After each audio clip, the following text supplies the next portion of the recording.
In today's episode, we're heading deep into the heart of Texas hill country. Picture limestone cliffs, spring-fed creeks, and a fishery unlike anywhere in the U.S. By the end of this episode, you'll know why this area and these rivers are a 365-day fishery, which flies to pack if you're planning a fall trip, and how techniques borrowed from trout streams can unlock big bass in fast water. You'll also hear about the conservation projects that stretch from Texas to the Rockies, including work with the Rio Grande cutthroat trout and the community model that's protecting hill country waters for the next generation. This is the Wet Fly Swing podcast, where I show you the best places to travel to for fly fishing, how to find the best resources and tools to prepare for that big trip, and what you can do to give back to the fish species we all love. Chris Johnson, the owner of Living Waters Fly Fishing in Round Rock, Texas, is going to take us into the hill country today. He's a guide, fly designer, conservation leader. We're going to get into it all. We're going to talk about two key species today. The focus is going to be on Guadalupe bass, and we're also going to get into cichlids. We're going to talk about a cichlid species you probably may not have heard about before. It's all here today. You can find Chris Johnson at livingwatersflyfishing.com. Here he is, Chris Johnson. How you doing, Chris? Doing great. Happy to be here. Thank you so much, Dave. Yeah. This is going to be an exciting one. We definitely have a number of listeners in your part of the world, and I'm not as familiar. We're going to talk about the Texas, kind of the hill country, which I've heard a lot about. I know there's some famous waters, some species we're going to dig into today. But first, let's get started just on, what you have going this time of year. We're talking now, it's almost October. What's it look like there for you guys? Are you guys winding down or still gearing up? If anything, we're probably gearing up. Thankfully, we're a 365-day fishery in Central Texas. We've got everything from bass and sunfish and cichlids, which I'm sure we'll talk more about later, all the warm water assembly that you could possibly want in terms of fish species. But then when you look at, we actually have a cold water trout fishery through the winter. So we're not even to that season yet. But yeah, we're just ramping up, man. Fall's knocking on our door, and it's about to get great around here. Nice.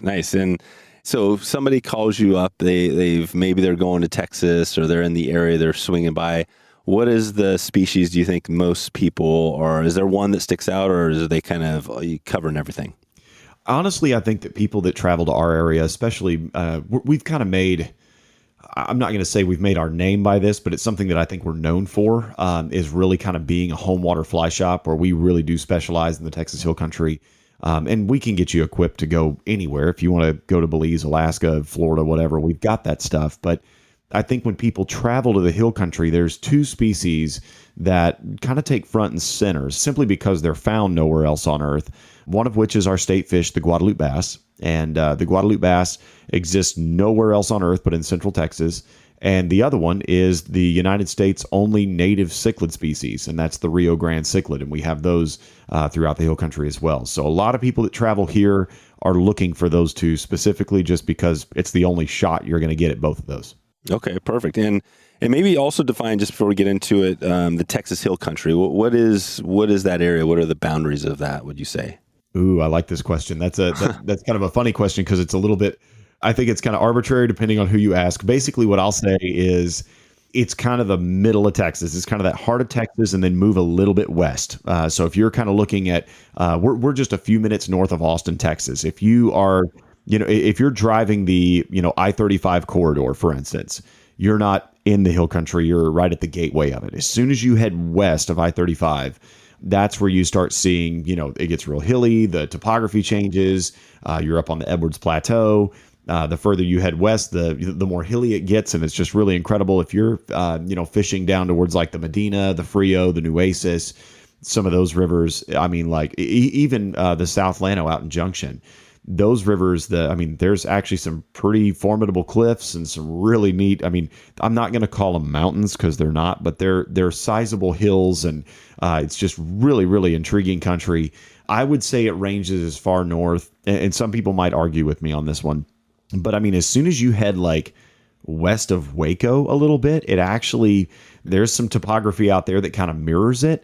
But I wouldn't consider that, I would say it's hill country-esque. Right. You put it that way. Gotcha.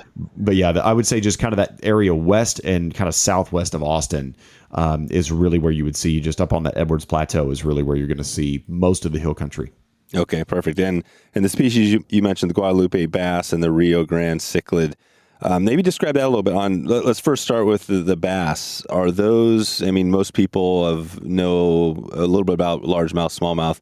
Are these similar species, or is there a lot of differences there between the Guadalupe and the other bass species? Great question. Guadalupe bass are their own thing.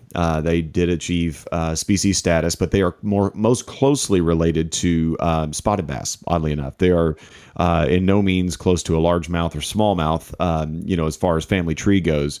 If you look at them from an identification standpoint, you're looking at just, physiological traits. They're going to have a more modeled pattern to their back, kind of almost like a leopard spot kind of thing, where you're going to have this modeling across their back.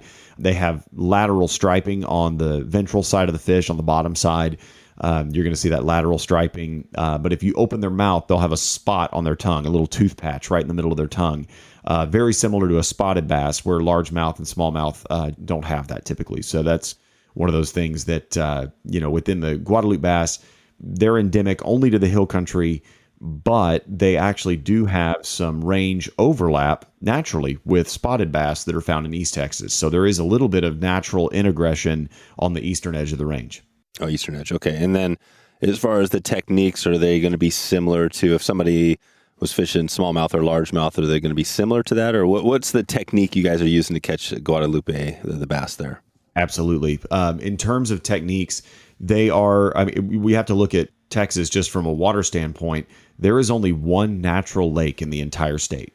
And it's actually kind of on our eastern border, right there at the border of Texas and Louisiana. It's Caddo Lake.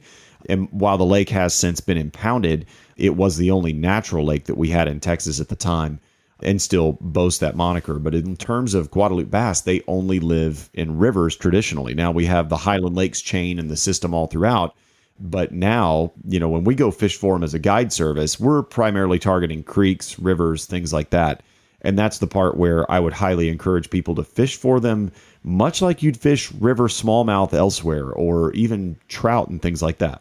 Okay, perfect. And do the techniques that we're going to talk about today, because we're going to get into that, probably focusing on the bass, are they going to apply, do you think, to smallmouth bass in other areas of the country? I would truly believe so, because I think one of the things that we really key on as a fly shop is Guadalupe bass. While they'll eat bait fish and terrestrials, and if you want to throw a mouse at them, they'll eat a mouse, they'll eat a frog, they'll eat a lot of things.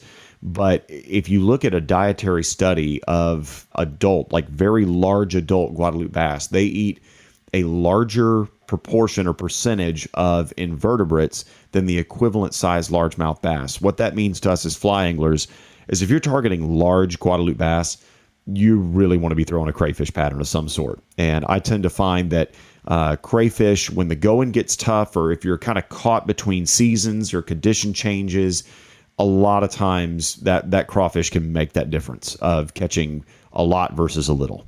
Okay, great.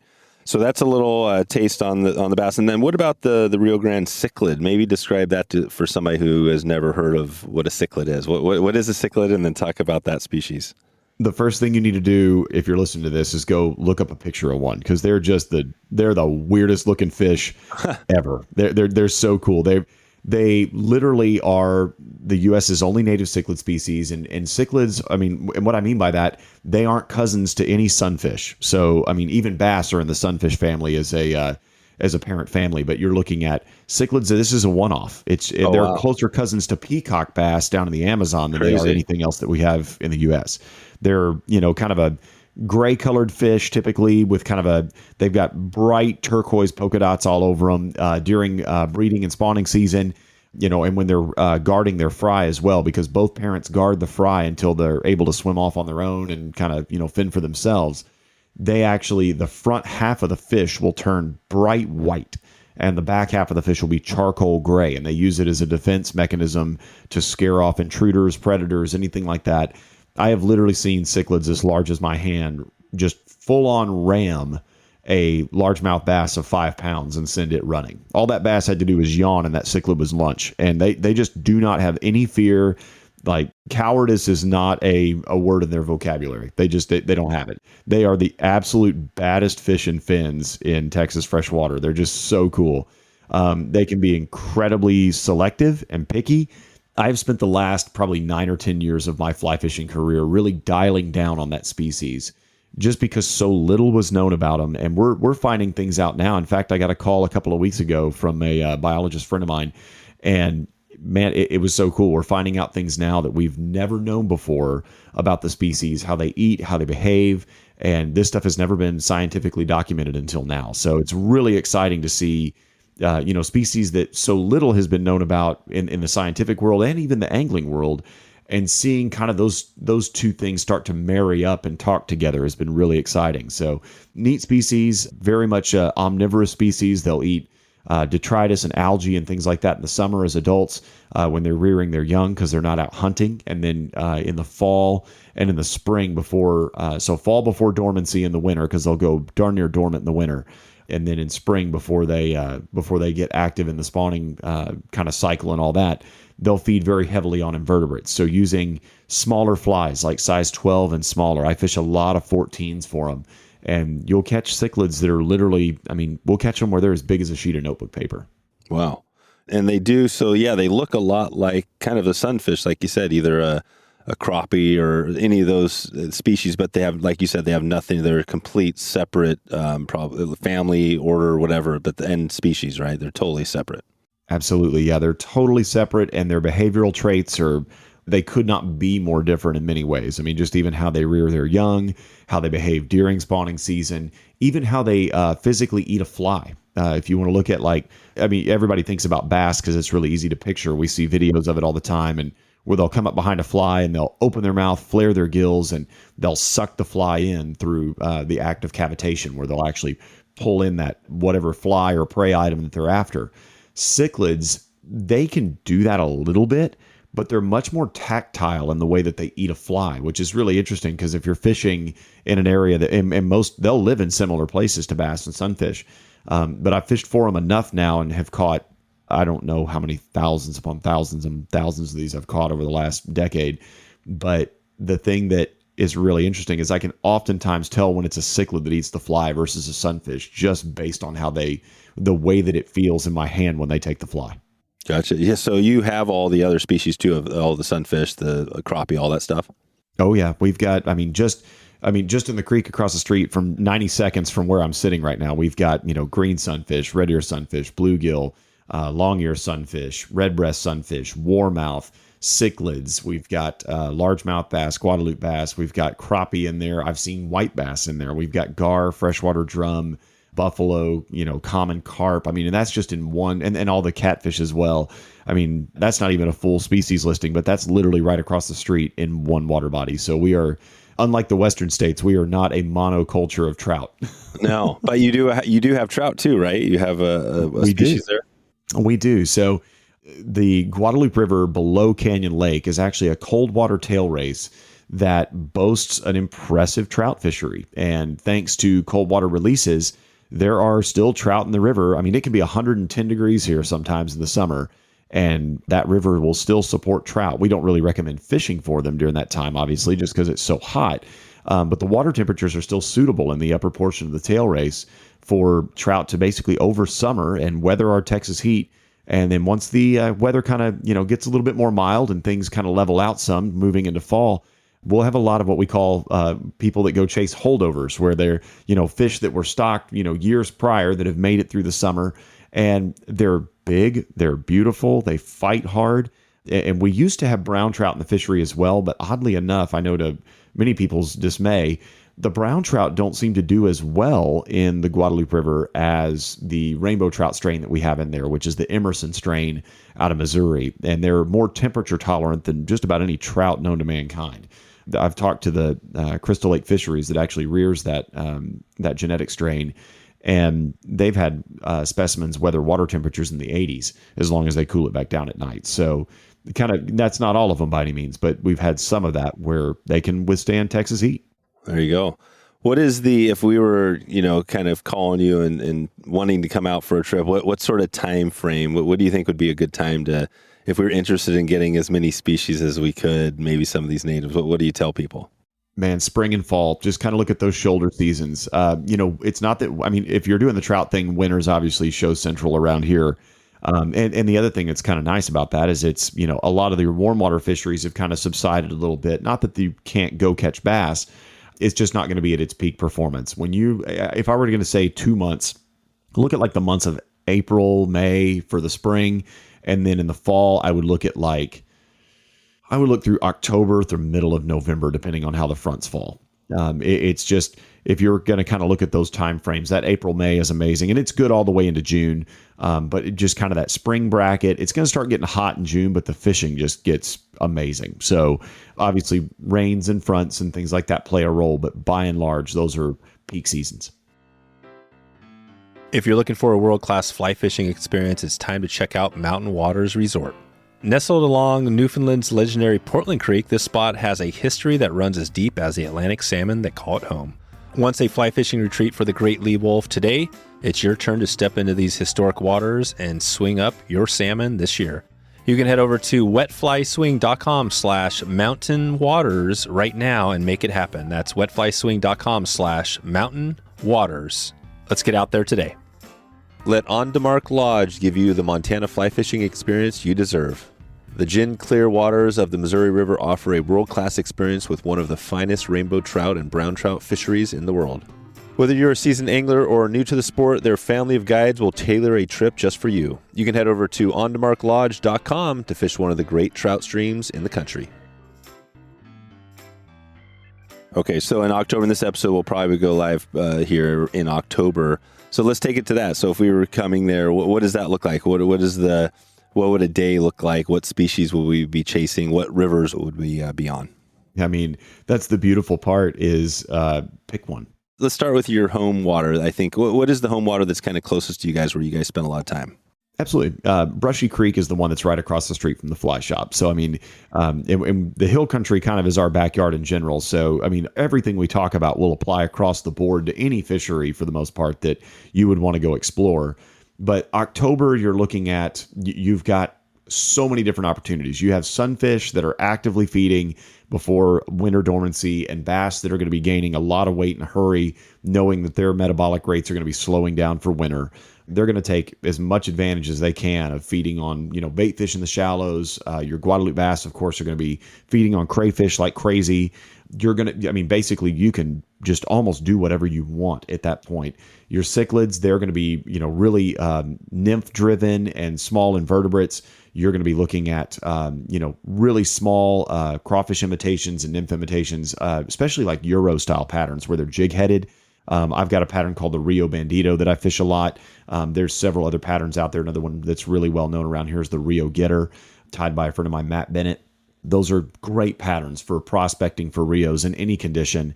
Once again, fishing them smaller, 12s, 14s, even 16s can really be beneficial, especially if they get finicky. But in the fall, the Rios will tend to aggregate and they'll be in large groups, which is nice. So if you find one, you've likely found more. Sunfish, they'll be spread throughout the fishery and just kind of, opportunistic wherever you want to get them. The bass, this is a really good time to start throwing larger patterns, bait fish patterns, larger crawfish patterns for those bigger fish. If you're just wanting to go have some fun and prospect, throw you like a size 4 crawfish. You'll be fine. Anything like that will do really, really well just to kind of generally search and prospect for largemouth and Guadalupe bass alike. And then tail into the month when the temperatures start dropping, if you want to go down and fish for trout, you can do all that. So, I mean, that's the beautiful part about late October is you can literally come here and do everything we have to offer. That would be cool. So, yeah, if you were there for a few days or longer, you could hit potentially, and that's a cool thing because we've been talking a little bit about some of the native trout challenges, but it's really just native species challenge, right? I'm starting to think around the country. This would be a good place where you could do that. If you were trying to check off on your list, you could have the cichlid, the Guadalupe bass, and catch some rainbows. And what other species out there do you think would be good to add to that list if you could? I mean, it's really neat. We have some species that obviously are native in other parts of the country, but I mean, smallmouth bass were introduced in a couple of fisheries down here, and we're trying to actually kind of eliminate that just in favor of our native bass. But there are, for instance, the Guadalupe River below Canyon Lake where the trout fishery is. It's actually a pretty solid smallmouth fishery. There's some good smallmouth in there. You also have introduced rock bass in there as well. There's striped bass in that fishery. There's a lot of really great fish that are, if you're out trout fishing, that you can pivot and go do all that. I mean, we've got striped bass in the Guadalupe River over 40 pounds. Wow. So, and they get that big because they eat a lot of trout. But the thing that you have to look at is if you want to go fish for, a fish that's as long as your arm, it's there. And a predatory fish at that you're throwing a, 8 to 10 weight fly rod at, and flies that are, as long as many of the fish that I catch on a normal basis. But the idea is you can practically do it all. And then literally, if you want to take another day, and from where I'm sitting right now, it's 3 hours to the Texas coast. So you've got redfish, sea trout, tarpon, flounder, whatever you want there. The ocean's huge. It's got, more species than we can count just about. We're still finding new ones. But that's the thing that's wonderful, is that Texas is a multi-species angler's paradise. I mean, I haven't even caught some of the ones that are available to me within a several hour drive. I mean, if you go to East Texas, you wind up with bowfin and chain pickerel and really unique sunfish species like flyers and stuff like that are just so special and so unique that, people don't really fly fish for them on the regular. It doesn't get a lot of press. There's no articles written about it. It's kind of that unsung side of Texas, is between, kind of behind the pine curtain of East Texas, if you will. There's so much available in this state that if you were to sit right in the middle of the state and drive 3 hours in any direction, you can almost do it all. You can do it all. Right. That is cool. And that's one of the great things about, you hear a lot about other areas, and in Texas, you do hear a lot. I mean, we've talked some more on saltwater probably than anything else, but the cool thing is, you're right in the hot spot for all these other species. Let's go to the Guadalupe bass. So if we're fishing it, we're coming in, let's just talk about that October window. Maybe just talk about a little bit on the gear and kind of what we'd be bringing down there and kind of the setup. It sounds like the crawfish is a pattern that you would definitely have in your box. Absolutely. In terms of gear, I mean, if we were to start at just the basic level, I mean, most of what you need to do on our rivers around here can be done with a floating line. And you can use a sinking line if you're fishing, and something that's really dirty to do in the fall, especially after some fronts. I really like fishing diving hair bugs a lot. That's one of my, if I had one way to bass fish, just where it's visual, it's intriguing, I like fishing a sink tip or a full sink line with a diving hair bug, where you can actually walk it. You retrieve it much like you would a crankbait or a jerkbait, where it's in the conventional world, where if you let the line sink a little bit, it actually kind of makes a parabolic path of the fly that it dives down, achieves depth, and then kind of, moves back up towards you at the boat, or even as a wading angler back towards you. Where that's kind of a unique thing in the fly world. In a floating realm, you're kind of either jigging a fly up off the bottom if you're retrieving it, or if it's a topwater fly, of course, it's, just kind of gliding along the surface. But when you throw a sink tip or a full sink line with a fly that was most people consider to be a topwater, those diving bugs, when they swim, especially if it's a baitfish pattern with longer feathered tails, there's not a whole lot out there that can beat that kind of effectiveness. And that's something that I do a lot in the fall, because I don't mind fishing them starting on a floating line, but if we can't get them to come up, I'll throw a sink tip or a full sink and dive that bug down to them.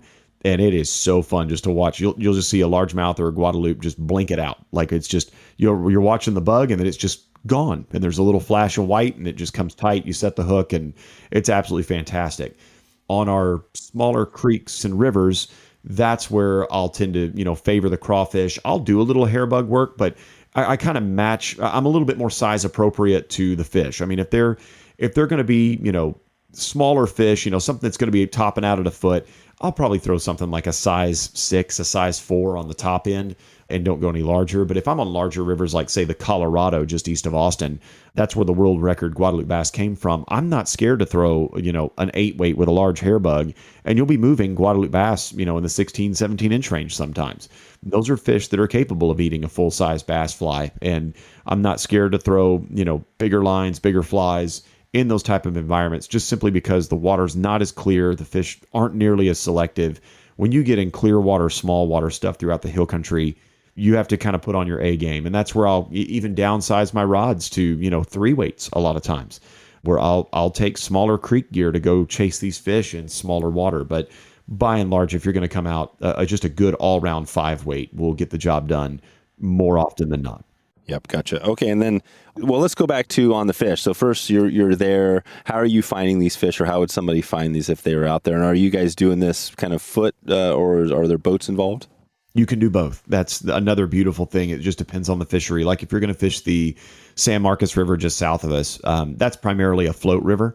It's spring fed. It's beautiful. The water's really clear. Sight fishing is a lot of fun, but that's primarily a float river. If you go to the Llano, there's parts that are better floated. There's parts that are better weighted. And that's something that obviously through the fly shop, we're happy to point you in those directions. So if anybody's like, hey, I'm not going to have a boat, we're going to give you more access than you can wade in a year. I mean, honestly, we don't keep secrets like that. We're here to help people have a great time in our backyard. But as far as finding them, first and foremost, make sure if you're after Guadalupe bass, make sure they're there. Number one. So for us, most of the rivers we fish, like the Llano, the San Marcos, even the upper Guadalupe, you look at Brushy Creek, the San Gabriel just up the street, 15 minutes north of us. All of those boast populations of Guadalupe bass, the San Marcos, they're more hybridized, but Brushy Creek right across the street from us here, they're genetically pure. Some of the purest genetics in the state and in the world are literally right across the street from where I'm sitting right now. So if you're wanting one that's, that A grade, doesn't get any better, relic population Guadalupe bass, we've got it. So it's really awesome. So finding a location that has them, number one. Once you're in those locations, they do tend to be a little bit more trout-like overall. They're going to orientate to current. They're going to be in those little backwater pockets where you'll have, in fact, I had some day before yesterday. I was actually fishing Brushy just east of town, and they were right where they were supposed to be. We had fast-flowing current with foam lines, and they were in the little eddies and back pockets right up against those undercut banks, and that's where the Guadalupes were. I mean, they can be off ledges adjacent to current. I've literally watched them crash bait fish right in the middle of a rapid. So don't be afraid of fast water when fishing for Guadalupe bass. And I would say that about many of the fisheries we have here, the Llano included. They will orient to current much like a trout does, and just hopping something along the bottom, swimming something in front of their face. They a lot of times will, if they want it, I'll put it this way. If they want your fly, there's nothing you can do to get it away from them. Gotcha. And on those deer, the hair bugs, what are you imitating there? Describe some of those flies a little bit. Absolutely. I mean, my favorite, like from a produced version, is that it's called an Umpqua swim and bait fish. And they sell it in a larger size. They sell it in a 1/0, and they also sell it in a size 4. The size 4 may be my favorite bass hair bug of all time that's production available. I tie all my own, but if I'm going to go buy something out of a bin, that is the best one to just go prospect with.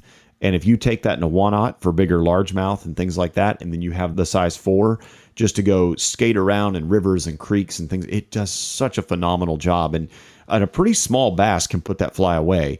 We've had sunfish eat it, but the number one thing I would say is that one, fishing it on top and kind of spitting, sputtering, walking it, it's great. But when you dive it, it's just a totally different deal. By fishing like Scientific Anglers makes a line called the Trout Express. That's a great line for that fly.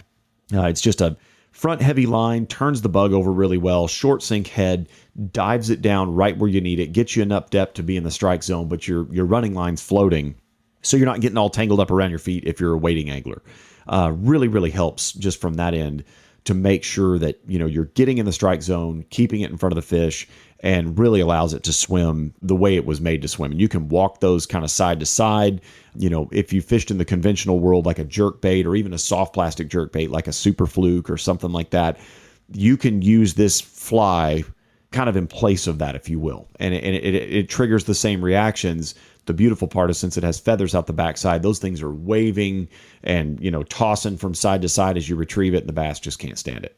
That's amazing. So basically, yeah, you're out there in the water types. It sounds like they're pretty diverse. They're not just in pools. They're in fast water, slow water. Like if you're out there, you just kind of cover the water. And you also mentioned finding groups of them. Talk about that a little bit. And what do you do when you find those groups? Certainly. So Guadalupe bass, I mean, you'll find, little groups of smaller fish a lot. Typically, when you find bigger fish, you might find a large fish in a spot. They typically are more dominant. Occasionally, you'll find when they're hunting in packs in the fall, and I've even seen it in late summer too, where they'll, kind of gang up a little bit and they'll start running together at the tail end of kind of the sunfish spawning season. You will see a little bit of, pack hunting, if you will. But a lot of those larger fish are fairly, I'm not going to say solitary, but they've earned the right to sit where they're sitting. The smaller fish, you'll find groups of them and you can pick them off one after the other. But those larger fish, a lot of times when you peg one like that, he might have been the only thing sitting there, especially in a river where there's, a little pocket or a single back eddy or a little pool. That fish was the only thing in there. He earned the right to be there. But when I find groups, I'll typically catch one, try to steer it away from the group, land the fish, and then throw back in front of the others. And it's not uncommon to catch, a half dozen fish in some of these spots where they're still really hot to feed and they get excited and they get very competitive.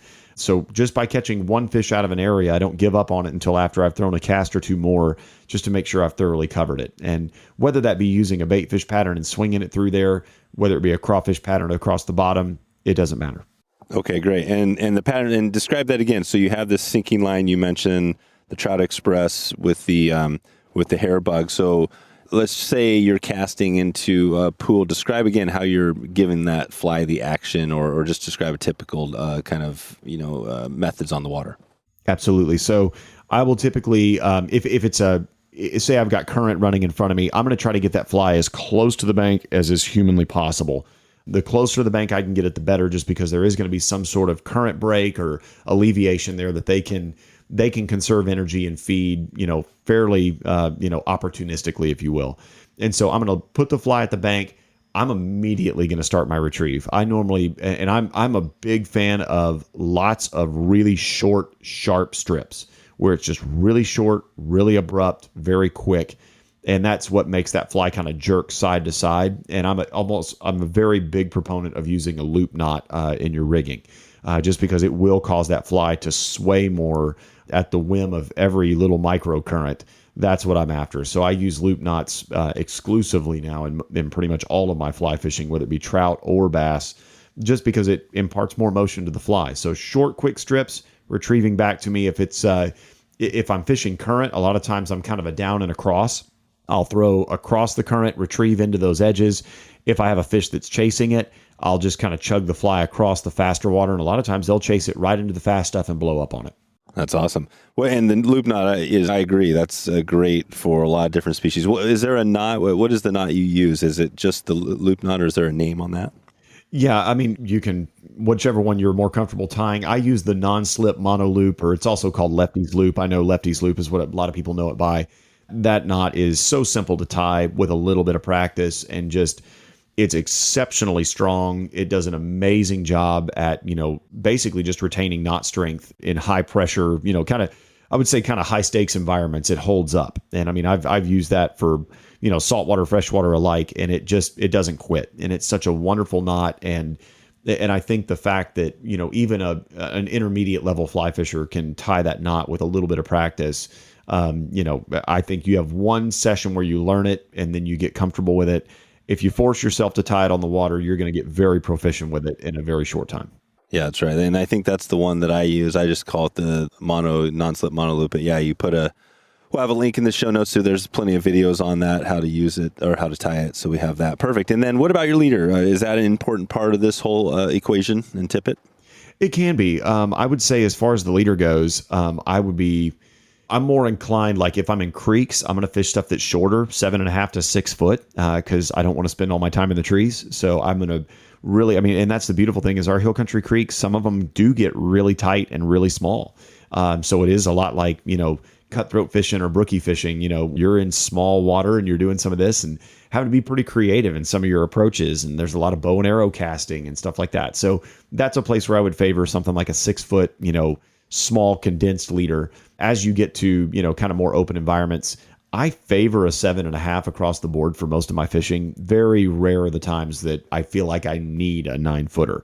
That being said, I use nylon leaders more often than not in a floating situation. And then I'll use fluorocarbon tippet pretty much exclusively. Our water is clear, and fluorocarbon's very abrasion resistant. We have a lot of limestone, a lot of granite. There's a lot of trees and tree roots and stuff like that. So anything you can have in your corner to kind of make sure that, your terminal tackle stays in good shape, that's a great thing. But the fact of the matter is fluorocarbon goes fully transparent under the water. The last, 14 to 18 inches is what the fish is staring at anyway. And so that's the part that I want that invisible if at all possible. So I tend to favor nylon leaders with fluorocarbon tippet in a typical floating line scenario. And then in a sinking line scenario, I fish vastly shorter leaders. I'd probably say like 6 foot on the top end, just because I want that fly more closely relating with the end of that sinking fly line, to where it's actually getting pulled down at the same rate as the fly line. So I'll typically fish, I would say 5 to 6 foot leaders there, but 6 foot on the top end. And I typically home build those all out of fluorocarbon, where I'll just, typically it's 2, 2, and 2. I'll take 2 foot of something, 2 more feet, and then taper that down. So like say 2016 12, where I'll step those down, or 25 2016, something like that, where I'll kind of keep those leaders a little bit thinner, if possible, just to keep those sinking flies getting down quickly and moving kind of similarly to the sinking line itself. If you've been holding off on getting a new fly rod because of the price tag, San Juan Rodworks just changed the game. These rods are dialed in with the right action, clean design, and built to fish hard without the high price tag. Whether you're stripping streamers, tight lining, or dead drift and dries, they've got a setup that feels right from the first cast. And the best part is you can try any rod, reel, or fly line for 30 days risk-free. And if you're not 100% satisfied, you can send it back for a full refund. Check them out right now. That's sanjuanrodworks.com. SANJUAN Rodworks.com. You support this podcast by checking in with San Juan now. Sounds like that would get somebody going if they were out there looking to catch one of those species. Anything else you would throw out there on the bass species, the Guadalupe specifically? Yeah, if you're doing Guadalupe bass, there's a number of just great fly patterns. So if you're trying to load a fly box, there's so many out there. And we're really blessed to have Central Texas has a number of really great fly designers that have commercial patterns out on the market. People like Chase Smith with Montana Fly Company, myself, Matt Bennett, Josh Smitherman through Umpqua Feather Merchants. A lot of, our patterns were born and bred for here. So the thing that's really great about that is if you want to fish the stuff that we're fishing, it's available commercially. And that's pretty special. So, patterns like, Josh has one called the Fry Candy. That's a great bait fish pattern for the hill country. I've got one called the Pinch Hitter that is my number one crawfish pattern for Guadalupe bass. Like, if I'm just going to fish one crawfish, it's going to be a pinch hitter. It's tied pretty uniquely where it's got legs in the rear of the fly that actually float. That pull the fly up into kind of a defensive posture. And even the most discerning largemouth and Guadalupe bass, they tend to not be able to leave that one alone. Other flies like Matt Bennett's Carpet Bomb, it's primarily used as a carp pattern, but it catches absolutely everything. So if you're kind of just looking at like, I want to catch a little bit of everything, that's a great fly to tie on. Matt has another one called a Lunch Money. That's a good subsurface kind of fast sinking streamer. There's so many great patterns that you can use. And then some of the ones that are more commonly known across the country that aren't necessarily regionalized, like the Creelex minnow, the Murdoch minnow, Bill Murdoch's pattern, just a great streamer for around here if you're looking at doing stuff like that. So pick your favorite bait fish that's in like a size, 8 to a size 4, and you're probably going to do just fine. Charlie Craven's Dirty Hippie is another really good one for down here. So there's so many great patterns that people probably already have in their box that do a great job here. But if you ever do want to find, the local patterns, they are commercially available for the most part. Okay. And as you switch over to some of those cichlids now, is that a completely different ballgame on how you're fishing and what you're using, that whole setup for them? Could not be more different. I think that's probably the wonderful and annoying side all at the same time. Bass and sunfish, they're predatory. They will hunt. They will, go smack a fly really hard. If you watch a sunfish eat an ant or a hopper, it'll just make your blood boil. It's so fun watching them crash a terrestrial. It's just great.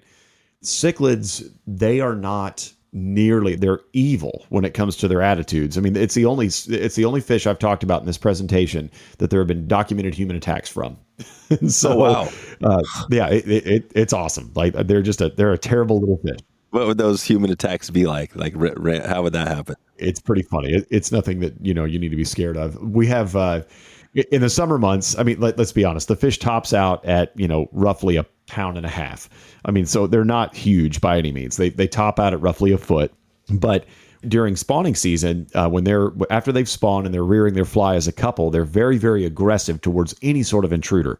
And so you have to look at the fact that intruder can be other cichlids, that can be, predatory bass, it can be sunfish. They're aggressive towards any competitor, any sort of intruder. However, I have seen them full on ram turtles. I've seen them chase off snakes. I've seen them chase off just about everything imaginable. In fact, we have the Texas State Aquarium down in Corpus Christi. There is a tank full of cichlids. There is only one other organism that actually occupies that exhibit, and it's alligators. I think that's the only thing. And what was hilarious is I chuckled when I saw it.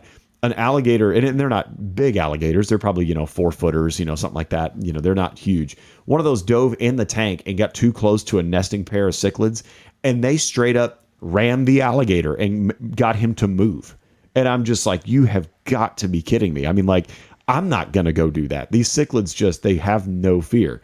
So the human attacks happened where we had inner tubers floating down a Texas river in the hill country, and their legs were dangling out of the inner tube and went through the cloud of fry that those cichlid were guarding, and they just lit those people up. There's all these little donut-shaped bite marks that are, about the size of a dime. Yeah, just little red rings on their legs about the size of a dime. They have little bitty teeth, and they can't, they don't typically draw blood, but they'll leave a little whelp if they hit you. But it's funny, man. I've watched them bow up to a lot of different stuff. That is amazing. Cool. So yeah, the cichlids, they have that aggressive part of them. So what is it? Maybe give us a little summary on that real quick. So you talked a little bit about it. They're fishing different things, bugs, but let's say it's that October. You're trying to add another species to your list. You're up there in mid to late October. What would you be using then?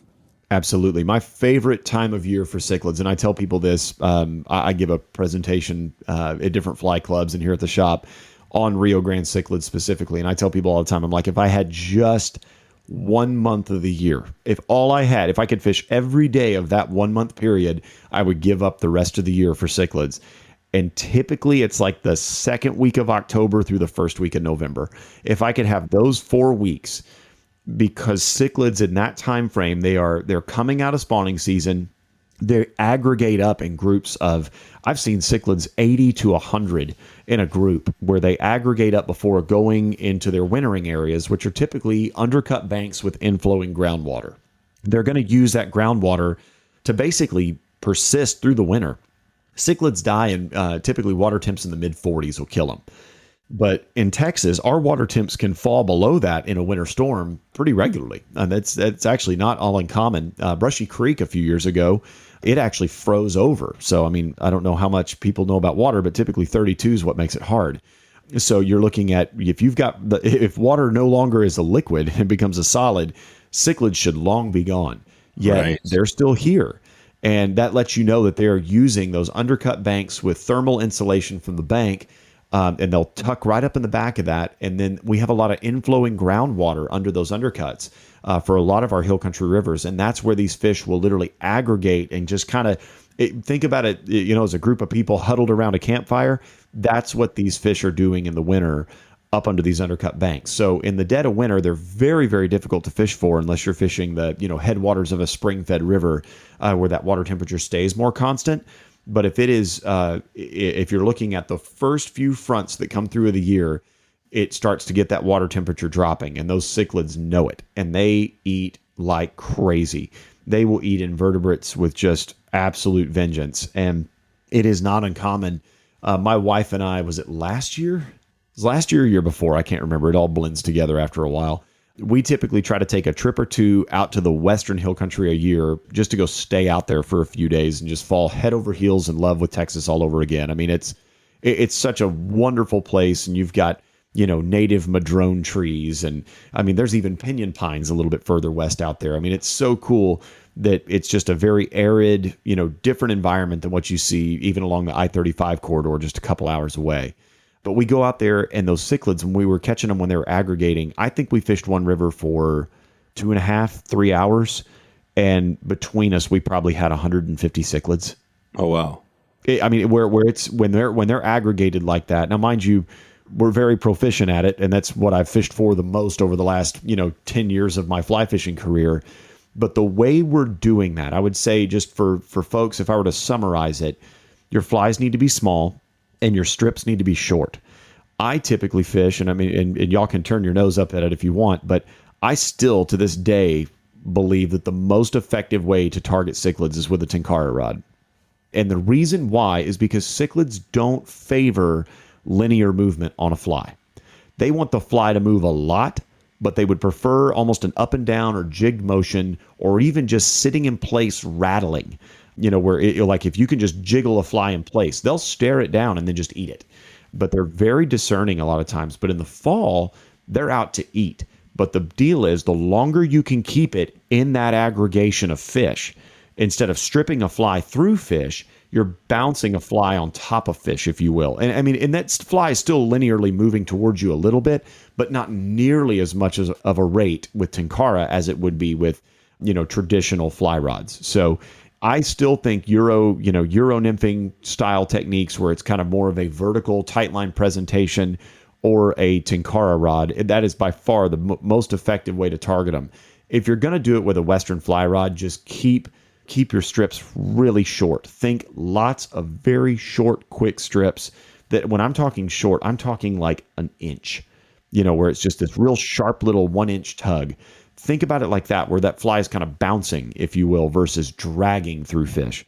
Your effectiveness will go through the roof on that when it comes to actually presenting to the fish, because it lets the fish get on the fly, stay on the fly. And be aware that in the fall, especially if you find groups of fish, they will eat that fly on the drop. They love eating flies on the drop. And that's a very hard strike to detect. So really watch your line as the fly falls. If it does anything out of the ordinary, hook sets are free. Make a lot of them. Okay, perfect. And so the tenkara and the Euro, you're saying you just have more of a connection to work that fly or keep it in the zone. Talk about that. How is that different than, say, if you were just using a trout rod out there with a reel, that sort of thing? Sure, absolutely. I think the number one difference is line control. I don't think that you can. There's things that you can do with Euro and tenkara, and this has been proved in the tournament fly fishing realm, and it's also been proved by folks that are hardcore tenkara anglers. If you go trout fish with a tenkara rod, what are you not doing that everybody else with a fly rod's doing? You're not mending.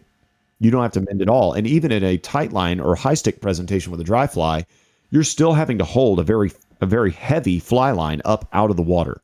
And that's difficult to do. And so you'll see a lot of tight line guys where they're pretty much fishing a leader. And it's not all that much different than, Euro style methods. Instead of doing it with a nymph, they're doing it with a dry fly. In a cichlid realm, if you're doing it with tenkara, for one, your line is physically thinner, and those level lines are made of fluorocarbon, so they will sink. So I'm going to be fishing subsurface and near the bottom for cichlids almost always. It's not that they won't come up and eat a topwater, but it's very rare I would say in the grand scheme. There are certain rivers where it is more common, like the South Llano and stuff like that out a little bit further west of here. And there's even time periods where they're a little bit more apt to do it as well.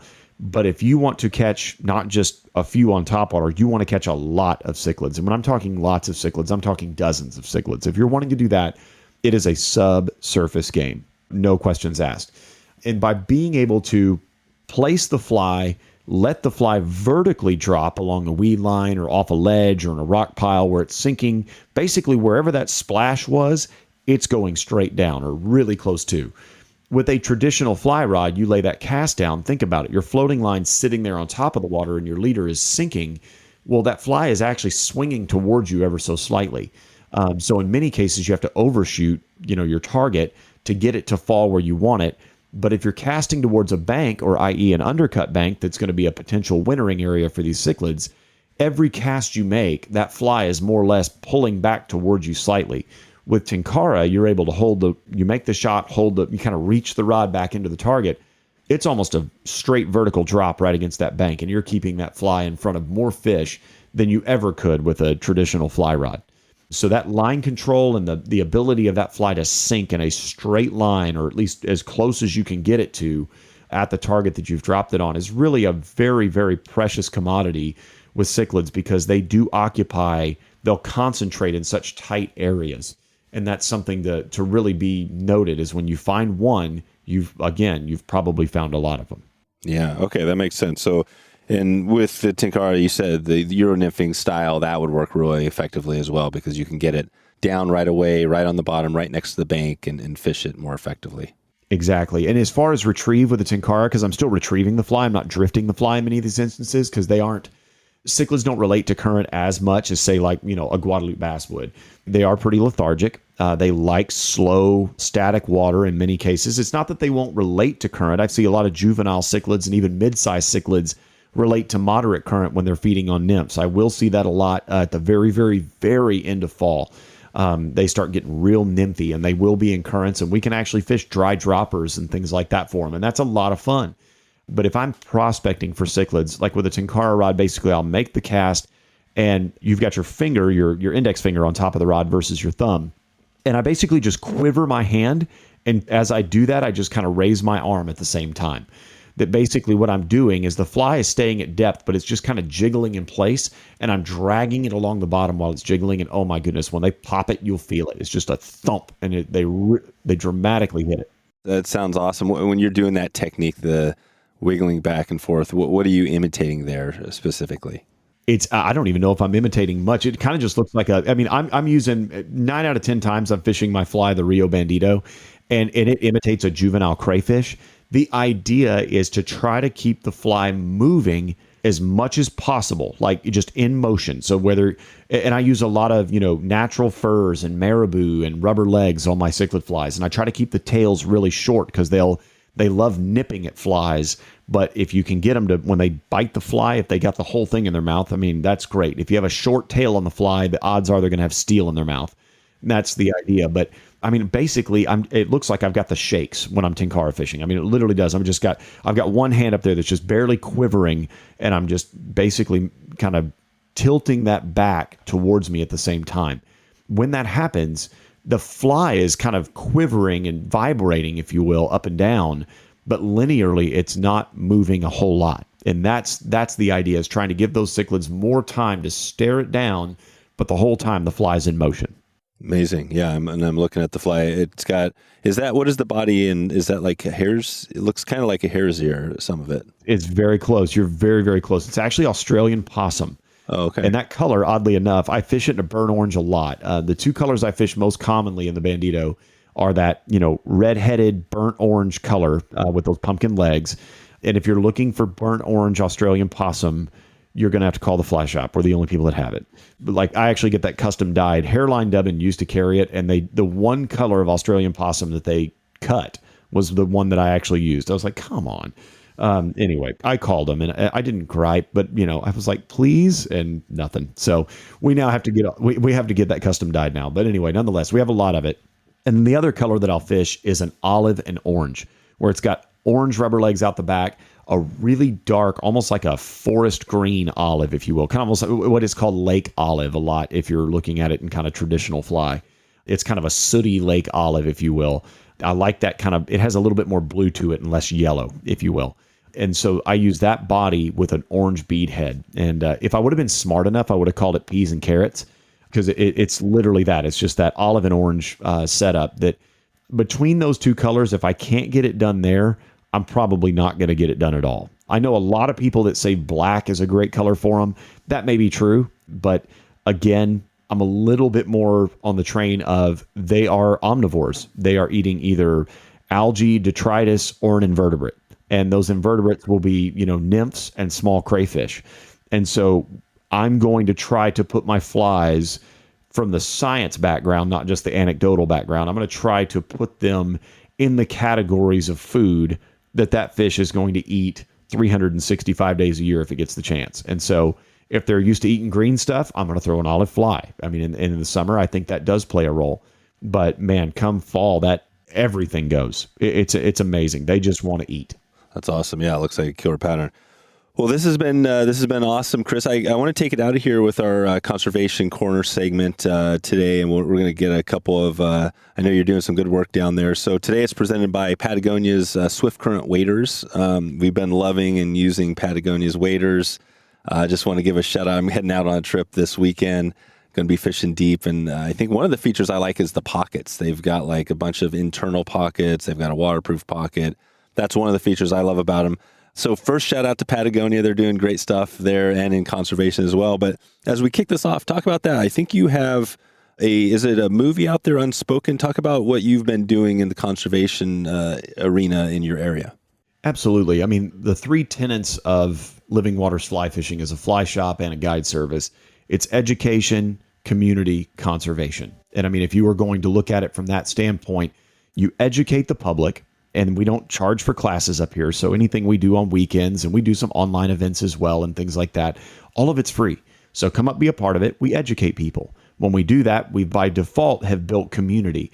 That community will then protect what they love. And so that's kind of our model is we educate, we build community. That community we can mobilize for conservation. So Unspoken was really kind of one of our forays into Rio Grande cutthroat trout conservation. And I personally am part of the range-wide team that's the conservation team for that species. If anybody asked me what my favorite fish was, I would feel like I was cheating on my Guadalupe bass and my cichlids a little bit. But I got a pretty soft spot for Rio Grande cutthroats. And it is why my travels in the Mountain West are probably a little bit more condensed than what they should be, just because I spend so much time in that fish's range and just loving on it, pursuing it, conserving it, and teaching others about it. And so Unspoken was literally a film that I co-produced with a friend of mine that we shot it, just the two of us, in the backcountry of Colorado and New Mexico.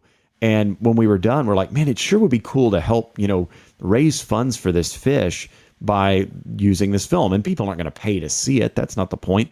But we opened a donation link and we wound up raising, a decent bit of money that we then spent on sedges and willows for riparian work on a creek that I have since gone to fish and is a major cutthroat success story, and it's publicly accessible. So, it was really, really exciting to see. I think that was kind of the first thing of like, wow, we can make a difference for a fish that it was the only native trout to Texas. Rio Grande cutthroat would have been. We don't have them here anymore, sadly, but it was Texas native trout. So it's kind of my tie to it, and the fact of, it's the closest native trout that I have to Texas. And so we started really kind of down that path of what can we do more for this fish? And, being part of range-wide team has been great. I host a couple of guide trips up in Colorado every summer on a private ranch that we partner with, that we're actually doing hands-on conservation work with clientele for the species. So for this year, we had kind of a first of its kind. We actually were able to relocate cutthroat through angling, where we actually had two groups of anglers in the course of, I think it was only 2 days of fishing. We moved 60 adult Rio Grande cutthroat out of a stream that was about to be rotenoned and treated, because there's brook trout present as well. So it'll eventually be restored, but in the interim, it's obviously going to go through piscicide treatment. But we were able to take aerated Yeti coolers that Yeti had donated to the fly shop for another conservation event we were doing locally. We took them up to the mountains, hooked the aerators up again, caught the cutthroats, and moved them over. Obviously Colorado Parks and Wildlife was involved, and all the necessary, the legalities were checked. But we were able to move them over to a stream that had already been treated, and there was a cutthroat reintroduction project going on. So we saved these fish from an otherwise pretty gnarly death, and they're going to be active breeding adult fish this next spring, and it's going to be awesome because we're going to see that their lineage continue in a creek that's now, those fish will never have to compete with a brook trout the rest of their lives. And so pretty awesome to see that anglers were the ones that were doing the work there. And it was really neat because we had an electrofishing team come behind the anglers. They didn't catch a whole lot, so it was good. Our anglers, they were good sticks. We wound up making a very positive difference for that. So those are just a few things that we're doing for angler conservation and just awareness and education on the Rio Grande front. But in Texas, we've got, Guadalupe bass conservation's front line, and then even cichlids. So little is known about them. But I mean, we do obviously like the trash cleanups and things like that. But I think the part that is really special and something that's unique to the fly shop specifically is our program called Fly Fish the Republic. And it's kind of rooted in the idea that Texas was once a republic, and it was its own country. And so, and I'm not saying that everything that once was Texas should still be Texas. So don't, right. All you listeners out there, I'm not that person. Yeah. But what's kind of cool is that the old Republic of Texas stretched all the way up through New Mexico and Colorado into Wyoming. And so I was like, that's a really cool way where we can take, those states and kind of connect them to a cause in Texas that, if we had a Fly Fish the Republic program, I'm not trying to reclaim that territory. What I'm saying is if we just name it something like that that's unique, we have products in store that are branded Fly Fish the Republic, and it has the old Republic of Texas flag on it and stuff like that, the Days of Allah flag, and it's really cool, and it's a thing down here, and it's not necessarily a multi-state thing, but down here locally, people love it. And so when people buy those products in store, a portion of those proceeds goes directly to a conservation fund that we are spending that money in Texas, Colorado, and New Mexico. And so we're able to, do all kinds of work, for Rio Grande cutthroats. We do it for Guadalupe bass. Most recently, we actually were able to give a student through Texas State who's working on a program where he's actually doing the entire Rio Grande cichlid genome for the Hyrictus family of cichlids. He's going to use the Rio Grande cichlid for that genome. It's never been done before. We were able to fully fund that project through Fly Fish the Republic. So we're making differences for warm water and cold water fish through products that are essentially available nowhere else. And most notably, and I would say the most recent, is I've designed a fly line with scientific anglers that's it's literally built for Texas. It's called the Texas Taper. It's only available through Living Waters Fly Fishing here at the shop, and we should have those online by the end of the year. But right now, if you want one, you just have to call the shop. And that line, it's the first of its kind. It's actually a blended warm and cold water coating to where it tolerates our Texas heat, but still remains pliable when you take it to the high country. So I wanted a line that when you think about the old Republic of Texas, that's, current day Texas plus, some of the Sangre de Cristo Mountains and all that sort of stuff. And I'm like, I want a line that can fish anywhere. And we've field tested that line all the way from the, 100 plus degrees in South Texas, all the way. I had one employee took it all the way up to Alaska and fished it up there, and it did fine. So it's really cool to see a line that, it's camo tipped, has a textured tip where it's textured only in the tip to where it floats really, really high. And it's really unique, but the coating is so special and the taper is very unique. It's got a presentation tip on it, but it still can deliver flies with authority in windy conditions. If you get, 30 plus foot of line out, you're going to be sending something. So it's pretty cool that it's meant for everything from bow and arrow casting tight creeks to open water and needing to leverage over a larger weighted pattern. That's perfect. Yeah, so the Texas Taper line, that's great. And just quickly back on the Rio Grande, the cutthroat. So what is the current status in Texas of that species? So they're not here currently. There has been, so basically, if I were to put Texas trout in a nutshell, we have one tailwater fishery that persists on a year-round basis just south of me. They'll never get introduced there. That's not in their native range, and it's not really in the scope of, I would say, a reintroduction project for Texas. But there is one other trout population in Texas that it's not native, but it is wild. And it is literally was stocked 100 years ago in the Guadalupe Mountains. So right up on the New Mexican border in Guadalupe Mountains National Park, and that's McKittrick Creek. And there's a 100-year-old population of rainbow trout that were introduced there. And it could potentially, it's a stretch, and there needs to be more study done on it, but it is potentially a viable reintroduction site for the species. There's a lot of red tape being that it's inside a national park and things like that, and several things that may not allow it to be done. But you're looking at the thresholds of the current rainbows that are there and Rio Grande cutthroat as far as temperature tolerances and, biological thresholds and tolerances, they were going to be very much the same. And so we've got 100-year proof that trout can make it in that stream. Whether or not it ever comes to fruition is another story, but it's a really fun thing to think about in my spare time. Awesome. Well, that's cool, Chris. It sounds like you got some definitely some good work going there. I think we could leave it there. Today, we'll send everybody out to livingwatersflyfishing.com if they want to connect with you on any of the native species or really any of the species you have in your area and touch base more. Thanks again for all the time. Really appreciate this and looking forward to keeping in touch with you here. Absolutely. Thank you so much, and always a pleasure to be on. All right, if you get a chance, check in with Chris at livingwatersflyfishing.com. You can follow along with him on Instagram, livingwatersflyfishing. Check in, let him know you heard this podcast. If you're interested in learning more about Guadalupe bass or Rio Grande cichlids, you can check in with him right now and get some information there. I may have said in the intro that incorrectly on the species, so if I did, I apologize. It is a long day here, so I'm excited that you stuck around today. If you want to hear more, or if you're interested in heading to Texas Hill Country, check in with me at Wet Fly Swing Pro anytime, and you can find out how to get involved in that. We got a big trip launching away with a giveaway, Atlantic Salmon, Newfoundland. If you're interested in this trip, we've got a few spots available now. Check in with me. Send me an email, dave@wetflyswing.com. And in the comments or in the subject line, just put Atlantic Salmon, and I'll get you more information. All right, I'm out of here. Hope you enjoyed that one. I'm glad you stuck around to the very end, and I hope you're having a great afternoon. a great evening, and or if it's morning, I hope you're having a good morning and enjoying it, maybe with a nice hot beverage, and getting ready to start your day. Appreciate you for stopping in. Hope if you get a chance, please share this podcast out with someone you know out there in the world. Much appreciated. We'll talk to you on the next one. Thanks for listening to the Wet Fly Swing Fly Fishing Show. For notes and links from this episode, visit wetflyswing.com.